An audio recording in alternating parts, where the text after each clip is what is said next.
ఉదయ్ శర్మ, మహాదేవ్ గౌడ్ గారు. దీనికి ఆయన వచ్చారా? మీరేగా.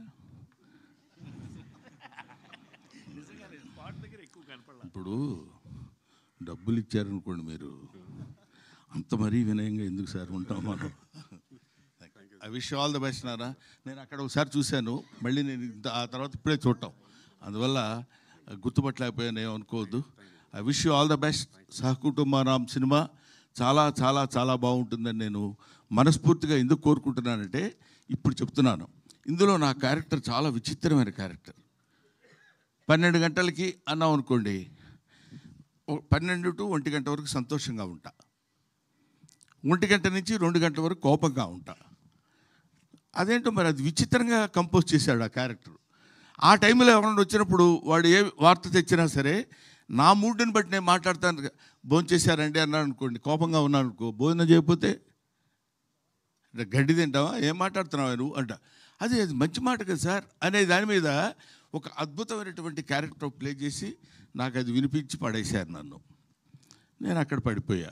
ఈ సినిమాలో నా క్యారెక్టర్ యొక్క స్పెషాలిటీ అది చాలా బాగా చేశాడు. ముఖ్యంగా ఈ సినిమాలో హీరో అప్పుడు గడ్డం లేదు, ఇప్పుడు ఉంది, అప్పుడు ఉంది, అయినా ఇంత లేదు.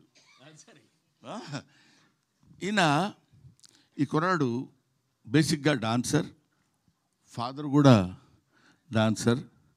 సో చాలా ఈజీగా ఇంతమంది అతిరథ మహారథులు ఉన్నటువంటి ఈ సినిమాలో తన క్యారెక్టర్ని చాలా ఈజీగా, చాలా అలవోకగా చేస్తూ, దాన్ని ఏమంటారు, మరి ఎక్కడ ఇబ్బంది కానీ, లేకపోతే దాన్ని ఇబ్బంది పట్టడం కానీ, ఎదుటోళ్ళని ఇబ్బంది పెట్టడం కానీ. ఎందుకంటే బేసిక్గా తెలుగువాడు కాదేమో అన్న డౌట్ నాకు. ఏమండి, కన్నడ కదా, బెంగళూరు తెలుగు వాళ్ళు, అందువల్ల కన్నడ తెలుగు. ఈయన ఈ సినిమాలో యాక్ట్ చేసినటువంటి విధానం నాకు బాగా నచ్చింది. హీరోయిన్ రాలేదా? బాగాలేదు అదే. అందువల్ల హీరోయిన్ ఈయన ఇద్దరు కలిసి ఉన్నటువంటి సీన్స్లో నేను యాక్ట్ చేశాను. నాకు చాలా ముచ్చటగా అనిపించింది. ఈ సినిమా డెఫినెట్గా హిట్ కావాలి, హిట్ అయి తీరుతుందని నేను మనస్ఫూర్తిగా కోరుకుంటున్నాను. అది ఏదో ఇక్కడికి వచ్చి చెప్పేటువంటి మాట కాదు.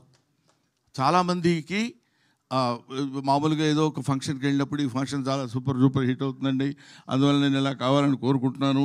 అందువల్ల మీ అందరికీ నేను చెప్పేది ఏంటంటే, ఇది మామూలు రొటీన్. కానీ ఇది ఈ సినిమా నేను చూసినప్పుడు, ఇంతకుముందు ఉత్సవం అనే ఒక సినిమా చూపించాడు ఎవరో మిస్టర్ అర్జున్ సాయి. చూపించినప్పుడు తను కూడా ఇంతమంది ఆర్టిస్టులు ఎక్కడ ఆర్ట్ ఉందో వాళ్ళని పట్టుకుని తీసుకొచ్చేసి ఏ క్యారెక్టర్కి పర్ఫెక్ట్గా సూట్ అవుతారో అని తెలుసుకొని చేసినటువంటి ఈ సినిమా, పైగా అంత అందమైనటువంటి టైటిల్ సహకుటుంబానాం. ఎంత బాగుందండి పేరు. ఎంతకాలమైంది ఇట్లాంటి పేరు విని అనే ఆలోచన కూడా కలిగించే విధంగా అద్భుతమైనటువంటి సినిమాను నిర్మించిన నిర్మాతలకి, దర్శకులకి, నటీనటులకి నా హృదయపూర్వకమైన నమస్కారాలు తెలియజేసుకుంటూ, ఈ సినిమాని మంచి విజయం సాధించే దిశగా మీరు తీసుకెళ్లాలని మిమ్మల్ని కోరుకుంటున్నాను, ప్రేక్షక మహాశయుల్ని కోరుకుంటున్నాను. Thank you very much. ఏమండి, అది నాకు సంబంధం లేదు. చేయకపోతే మీరు చేస్తే, ముందే చేస్తే, కాబట్టి అది మీరు చెప్పండి అమ్మా. థ్యాంక్ యూ బ్రహ్మానందం గారు, thank you so much. And ఇప్పుడు నటకిరీటి రాజేంద్ర ప్రసాద్ గారిని మాట్లాడాల్సిందిగా కోరుకుంటున్నాము.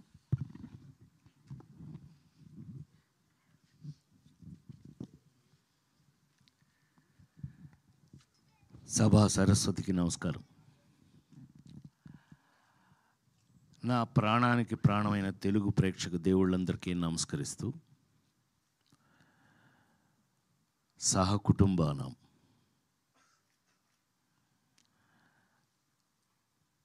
పద్మశ్రీ డాక్టర్ బ్రహ్మానందం గారు మాట్లాడిన తర్వాత నాలాంటి వాళ్ళు మాట్లాడటం